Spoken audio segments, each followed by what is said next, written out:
Hello students, आज का हमारा टॉपिक है सेट्स में Cartesian product of sets. Sets में कार्टेशियन प्रोडक्ट हम किस तरीके से कर सकते हैं, टू सेट्स को लेके, थ्री सेट्स को लेके, उसको आज हम डिस्कस करने वाले हैं। तो सबसे पहले हम टू सेट्स के लिए कार्टेशियन प्रोडक्ट डिस्कस करेंगे। If A and B are two non-empty sets। सबसे पहले हम क्या ले रहे हैं, हमारे पास A और B two non empty sets हैं जिनके अंदर एलिमेंट्स हैं। देन कार्टेशियन जो प्रोडक्ट है वो किससे रिप्रेजेंट होगा, A क्रॉस B से रिप्रेजेंट होगा। किससे रिप्रेजेंट होगा, ए क्रॉस बी से। और इसकी डेफिनेशन क्या होगी, ordered pair A comma b such that a belongs to A and b belongs to B. ये इसकी मैथमेटिकल डेफिनेशन है। If A and B are two non empty set जिसके अंदर हमारे पास एलिमेंट्स हैं, तो कार्टेशियन प्रोडक्ट हमारे पास होगा ए और बी का। A cross B is equal to ordered pair, क्या बोलेंगे इसको, ordered pair A comma B, where A belongs to A. जो ए एलिमेंट आएगा वो सेट ए से आएगा और जो बी एलिमेंट आएगा वो सेट बी से आएगा। तो इस तरीके से हमारे पास क्या होगा, ये कार्टेशियन प्रोडक्ट होगा सेट ए और सेट बी का। ठीक है, अब यहां पे हम एक एग्जाम्पल लेते हैं और उससे समझते हैं कि किस तरीके से हम इस प्रोडक्ट को कर सकते हैं। If A is equal to set a b c and B is equal to p q. अब यहां पे देखें, सेट ए के अंदर कितने एलिमेंट्स हैं, 3 एलिमेंट्स ए बी और सी, और सेट बी के अंदर एलिमेंट्स हैं पी एंड क्यू। अब इन दोनों सेट्स का हमें क्या करना है, कार्टेशियन प्रोडक्ट करना है। ठीक है, तो आप देखेंगे ए क्रॉस बी हम किस तरीके से करेंगे, वो प्रोसेस आपको सीखना है। पहला एलिमेंट किसका होना चाहिए, ए का होना चाहिए। ठीक है, तो कैसे ऑर्डर्ड पेयर बना लेंगे, पहला एलिमेंट किसका, ए का। इस एलिमेंट को बी के सभी एलिमेंट के साथ क्या करेंगे, प्रोडक्ट करेंगे। तो ए पहले किसके साथ प्रोडक्ट होगा, पी के साथ, तो ये क्या हो गया, ए पी। फिर ए किसके साथ होगा, क्यू के साथ, तो ये हमारे पास क्या हो गया, ए क्यू। ठीक है, 2 ही एलिमेंट थे, दोनों के साथ हो गया। ऐसे ही बी किसके साथ होगा, पी के साथ, और बी क्यू के साथ, दोनों के साथ हो गया। ऐसे ही सी पी और सी क्यू। तो ये जो सेट बन गए अपने पास, ये हमारे पास क्या है, ए और बी का कार्टेशियन प्रोडक्ट है। मैं रिपीट कर रहा हूं कि जब हम ए क्रॉस बी करेंगे, ए का बी के साथ करेंगे, तो पहले एलिमेंट किसके होंगे, ऑर्डर्ड पेयर के अंदर ए सेट के एलिमेंट्स होंगे। तो पहला एलिमेंट ए है, वो किसके साथ आएगा, पी के साथ। फिर ए किसके साथ आएगा, क्यू के साथ। अगर और कोई एलिमेंट होता बी के अंदर तो फिर ए को उसके साथ भी ले लेते। तो ये हो गए, फिर बी का पी के साथ, बी क्यू के साथ, ऐसे सी पी के साथ और सी क्यू के साथ। इस तरीके से हम क्या कर सकते हैं, कार्टेशियन प्रोडक्ट कर सकते हैं ए एंड बी का। अब आप दूसरा देखिए, यहां पे दूसरी कंडीशन में अगर हमें बी क्रॉस ए करना पड़े, क्या करना पड़े, बी क्रॉस ए करना पड़े, तो यहां पे पहला सेट कौन सा है, बी। तो पहले एलिमेंट किसके आएंगे ऑर्डर पेयर में, बी के आएंगे। तो पहला ऑर्डर पेयर ले रहे हैं, तो पहला एलिमेंट कितना है, पी, किसके साथ, ए के साथ। फिर पी किसके साथ, बी के साथ, और पी सी के साथ। आगे पहला एलिमेंट किसका है, पी का, ए के सभी एलिमेंट के साथ। फिर दूसरा एलिमेंट क्यू, ए के सभी एलिमेंट्स के साथ।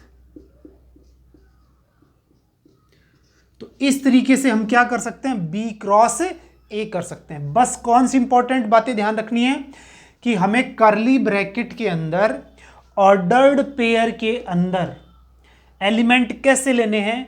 ए क्रॉस बी कर रहे हैं तो पहला एलिमेंट ए का आएगा, दूसरा एलिमेंट बी का आएगा। ए के सारे एलिमेंट लेंगे पहले और बी के एलिमेंट के साथ क्या करेंगे, इसका कार्टेशियन प्रोडक्ट करेंगे। जब बी क्रॉस ए लेंगे तो हमारे पास क्या होगा, यहाँ पे पहला एलिमेंट बी का आएगा और सेकंड एलिमेंट किसका आएगा, ए का आएगा। तो इस तरीके से हम क्या कर सकते हैं, क्रॉस कर सकते हैं। अब हम एक एग्जांपल और लेते हैं।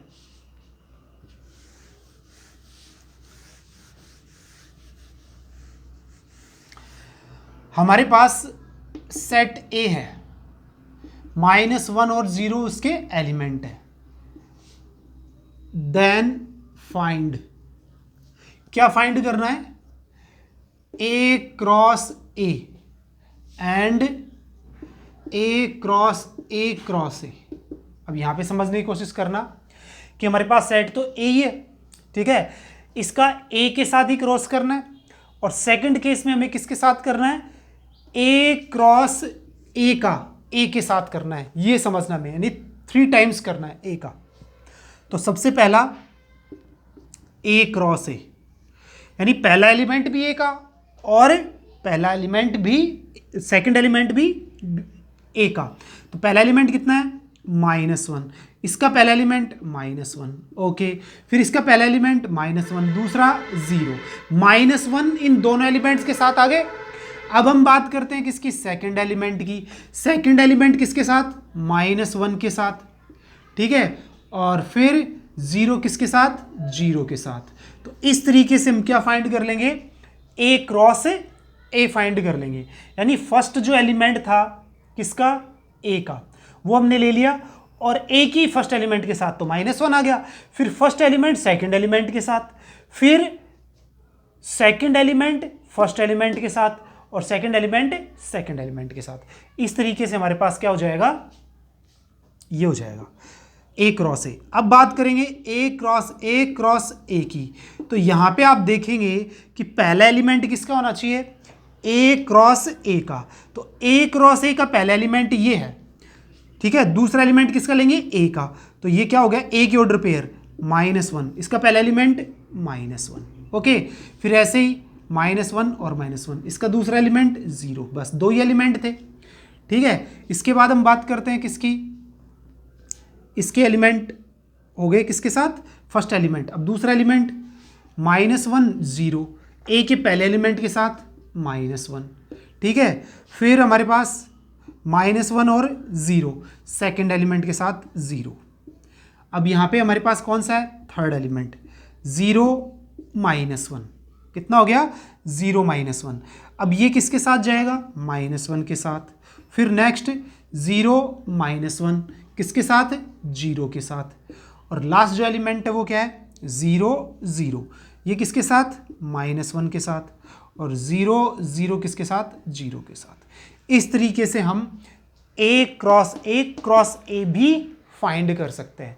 तो पहले एलिमेंट किसके, ए क्रॉस ए के, फिर फर्स्ट एलिमेंट और सेकंड एलिमेंट ले लेंगे इसके साथ। तो दो इसके, 2 एलिमेंट इसके, 2 इसके, 2 इसके, यानी 2 + 2 + 2 + 2 कितने हो गए, 8। 1 2 3 4 5 6 7 8। तो ये एलिमेंट्स बनेंगे अपने पास, 8 एलिमेंट्स बनेंगे। तो इस तरीके से हम क्या कर सकते हैं, इसका कार्टेशियन प्रोडक्ट कर सकते हैं, ठीक है, इन सेट्स का। लेकिन कैसे होने चाहिए, नॉन एम्प्टी होनी चाहिए। अगर एम्प्टी होगा तो क्या कंडीशन होगी, ये अब हम इसकी प्रॉपर्टीज में डिस्कस करते हैं।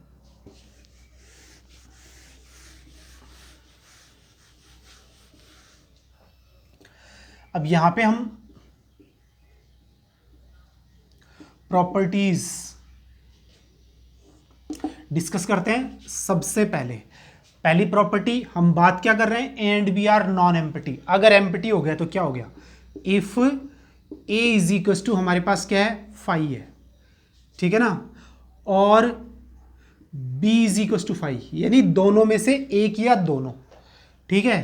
देन अब जब एक एलिमेंट हमारे पास 5 आ जाएगा तो b की जगह कुछ आएगा ही नहीं, तो क्रॉस होगा ही नहीं। देन हमारे पास जो कंडीशन आएगी वो क्या आएगी, A cross B is equals to 5। तो ये भी हमारे पास क्या आएगा, 5 आएगा। तो यहां पे हम ये लिख सकते हैं।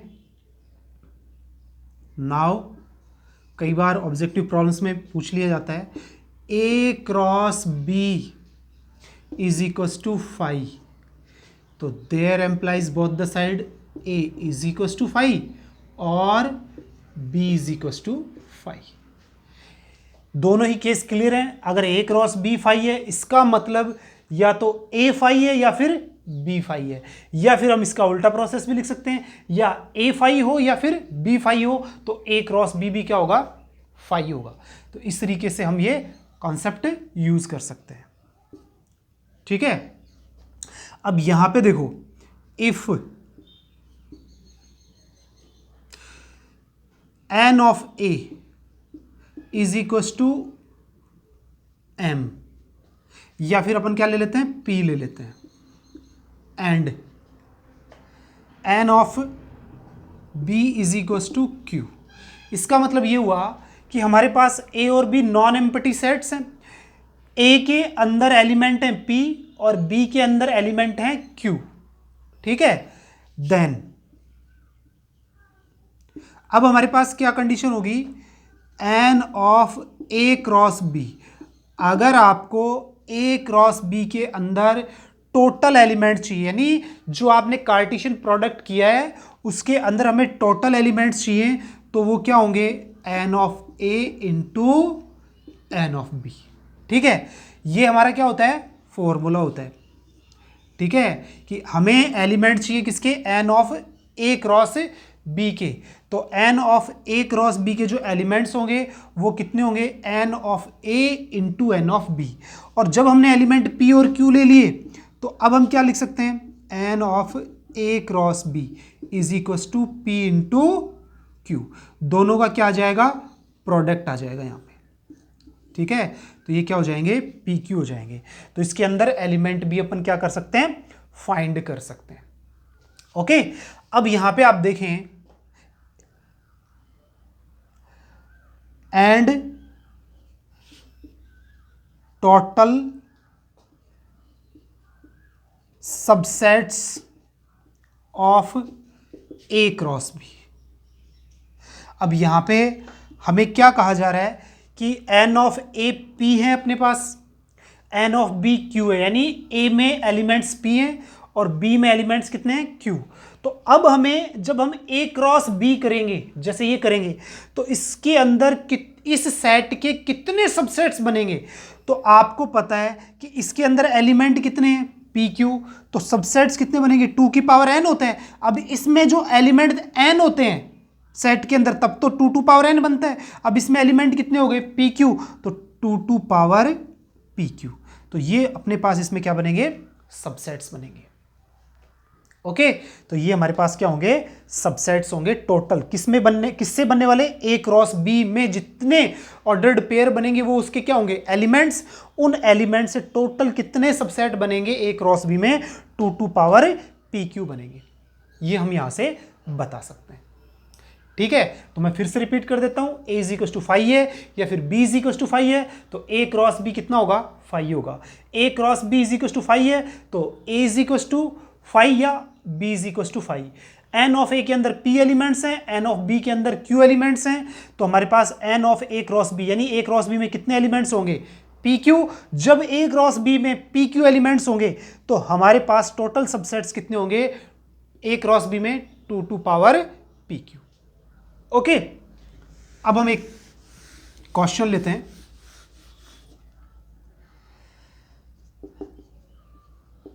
Example, if a is equals to -1, 0 and b is equals to a b c, then सबसे पहली बात यहां पे हमें क्या क्या फाइंड करना है, एक तो n of a cross b find करना है, कितने एलिमेंट्स होंगे, and total subset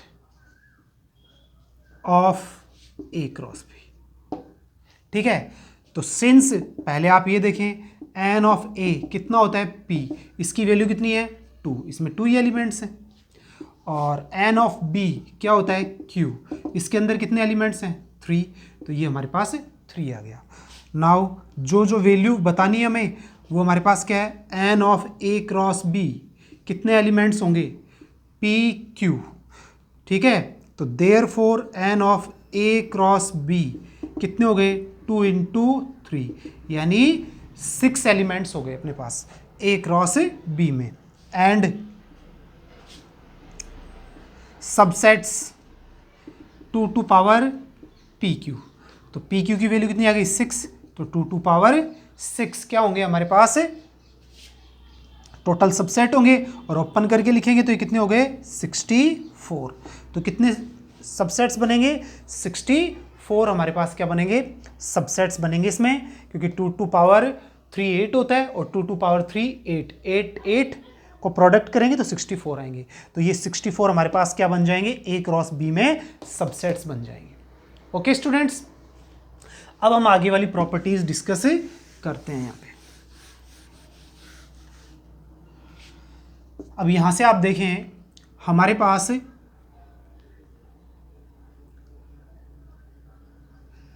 A set है, ठीक है, और उसका हमें क्रॉस करना है किसके साथ ए बी यूनियन सी के साथ। तो हम किस तरीके से करेंगे, तो सिंपल सा है ए क्रॉस बी करें और जो बीच में यूनियन है वो यहां आ जाएगा और ए क्रॉस सी आ जाएगा, ठीक है ना। सिंपल सा कॉन्सेप्ट है A cross B union A cross C. ऐसे ही हम बात करते हैं किसकी A cross B intersection C की, किसकी बात करते हैं A cross B intersection C की। तो ऐसे ही करना है A cross B intersection A cross C. तो इस तरीके से हम क्या कर सकते हैं इसका क्रॉस कर सकते हैं। और यहाँ पे आप देखेंगे तो ए क्रॉस बी और इंटरसेक्शन सी क्रॉस डी, ठीक है। ध्यान से देखें हमारे पास ए क्रॉस बी है, ठीक है, और सी क्रॉस डी है, ठीक है। अब हम इन दोनों का क्या करेंगे इंटरसेक्शन करेंगे। तो किस तरीके से करेंगे, तो यहां पे देखो ए तो सी के साथ इंटरसेक्शन होगा और बी किसके साथ होगा डी के साथ होगा। तो हमारे पास क्या हो जाएगा ए इंटरसेक्शन सी और क्रॉस बी इंटरसेक्शन डी। तो इस तरीके से हम इसको क्या कर लेंगे सॉल्व कर लेंगे यहाँ पे, ठीक है। तो ये हमारे पास कंडीशन आ गई, कौन सी वाली 5th कंडीशन आ गई। फिर से रिपीट कर रहा हूं A cross B union C करना है तो इंडिविजुअल कर लेंगे। A cross B union C है तो ए क्रॉस बी और union A cross C. A cross B intersection C करना है तो ए क्रॉस बी और इंटरसेक्शन ए क्रॉस सी। और A cross B intersection C cross D है तो ए इंटरसेक्शन सी और फिर cross B intersection D. Okay, अब हम इसकी लास्ट प्रॉपर्टी पे जाते हैं, ठीक है, बड़ी इंपॉर्टेंट है। यहां पे देखो ए क्रॉस बी और बी क्रॉस ए। अब यहां पे देखो ये हमारे पास ए क्रॉस बी है, ठीक है, एंड इसको हम इस तरीके से भी देख सकते हैं कि अब हमारे पास जो बी क्रॉस है उसकी डेफिनेशन क्या बन जाएगी b comma a such that b belongs to B और ए बिलोंग्स टू ए, ठीक है। अब यहां पे दोनों क्या है सेम नहीं है, बट प्रॉपर्टी क्या है हमारी if A cross B is equal to B cross A. Normal condition में दोनों इक्वल नहीं होते, लेकिन if A cross B is equal to B cross A हो जाए तो देयरफॉर क्या कंडीशन, या फिर हम ऐसे कह सकते हैं implies both the side A is equal to B, यानी दोनों सेट आपस में क्या होंगे इक्वल होंगे, तभी हमारे पास क्या आएगा A cross B is equal to B cross A. Otherwise A cross B is not equal to B cross A. तो ये हमारे पास क्या थी प्रॉपर्टीज थी, ठीक है, जिसको हमने क्या किया डिस्कस किया। और ये कार्टेशियन प्रोडक्ट है 2 सेट्स का, 3 सेट्स का। हमको इस तरीके से कार्टेशियन प्रोडक्ट करना है और इसकी प्रॉपर्टी याद रखनी है। Okay students.